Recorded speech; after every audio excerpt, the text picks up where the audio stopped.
जय श्री राम।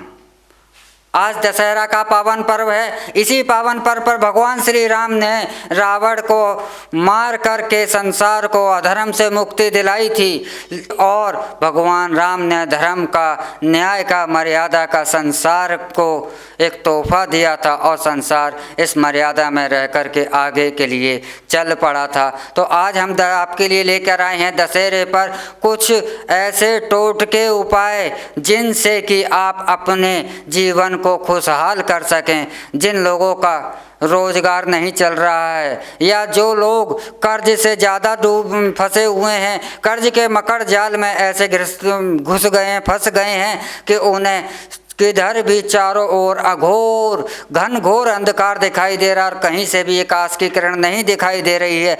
तो उनके लिए मैं बताता हूँ कि एक जटा वाला नारियल लें, उस पर कुमकुम से एक स्वास्तिक बनाएं। स्वास्तिक बनाने के बाद उस पर गुड़ का या किसी मिष्ठान का भोग लगाएं। भोग लगाने के बाद उसे किसी बहते हुए नदी में या बहते हुए जल में आप प्रवाहित कर दें और ऋण मुक्ति मंगल स्तोत्र का आप पाठ भी इस दिन करें। और इससे देखिएगा आपका कर्ज के लिए जल्दी से जल्दी समाप्त होना शुरू होगा, क्योंकि इस उपाय से आपको अवश्य ही कोई ना कोई इस घनघोर अंधकार में कोई ना कोई रोशनी की किरण अवश्य ही दिखाई दे जाएगी। जिनका व्यापार नहीं चल रहा है, जो बहुत ज़्यादा अपने व्यापार के मध्य से पीड़ित हैं, उनके लिए मैं बताता हूँ कि आप एक पीले रंग का वस्त्र लें, उसमें लाल पुष्प लें और एक जटाधारी नारियल लें और उस पर आप 108 बार गायत्री महामंत्र का जाप करें और उस जाप करने के बाद वह वस्त्र समेत वह नारियल आप बहते हुए पानी में प्रवाहित कर दें और प्रवाहित करते वक्त यह प्रार्थना करें कि हे ऋण मोचन, हे मंगल देव, मेरे जितना भी जो व्यापार है, जो भी मेरी अड़चनें हैं, वह समाप्त हो जाएं और मेरा कार्य तेज़ी के साथ चलने शुरू हो जाए।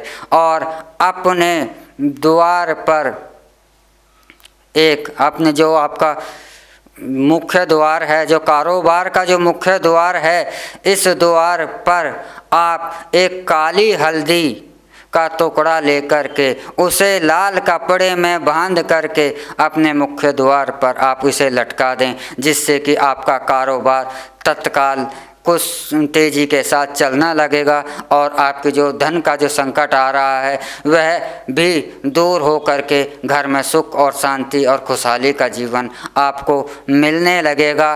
तो आप इन उपायों को दशहरे के दिन आप अवश्य ही करें और लाभ उठाएं, क्योंकि यह जीवन में टोटकों का, मैं यहाँ फिर भी बता देना चाहता हूँ कि टोटकों का कोई भी वैज्ञानिक आधार नहीं होता, लेकिन सदियों से, हजारों सालों से इनका चलन इतना ज़्यादा है। और चलन इतना ज़्यादा क्यों है? क्योंकि हजारों सालों से यह ऐसे ऐसे चमत्कारों को अब तक करते रहे हैं कि जिनको कि हम बड़े से बड़े उपाय और बड़े से बड़े साधनों को कर कर भी हम सफल नहीं हो पाए। शायद यह हमारे को ईश्वर का एक ऐसा सिस्टम या ऐसा वरदान है कि वह सरलता के साथ ही हमारे को संकटों से मुक्ति दिलाता हो, या क्या है इसके बारे में नहीं जाना जा सकता कि क्योंकि कई जगह पर इनका जो नियम है वो बिल्कुल अपोजिट हो जाता है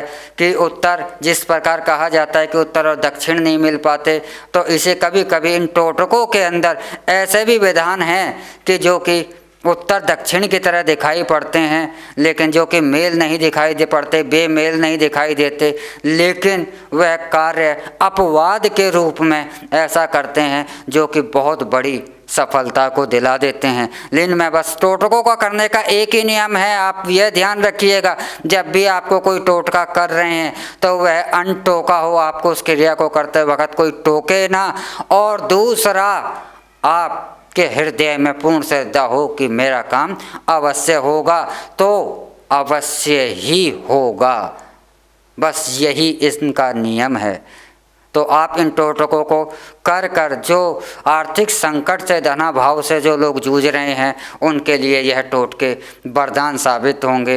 वरदान ही होगा ईश्वर का, जो अगर वह टोटके करेंगे और ईश्वर उनकी सभी मनोकामनाएं पूर्ण करेगा। इसी के साथ मैं आपसे इजाज़त चाहता हूं और फिर मिलेंगे हम ज्योतिष ट्रू मीडिया ज्योतिष विज्ञान में। तब तक आप हमारे इस चैनल को सब्सक्राइब, लाइक, शेयर, कमेंट करते रहिए।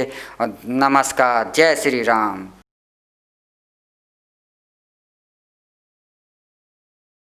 अगर आप ये वीडियो YouTube पर देख रहे हैं तो हमारे चैनल को सब्सक्राइब करें और बेल आइकन को दबाना ना भूलें। अगर आप Facebook पर ये वीडियो देख रहे हैं तो हमारे पेज को लाइक करें।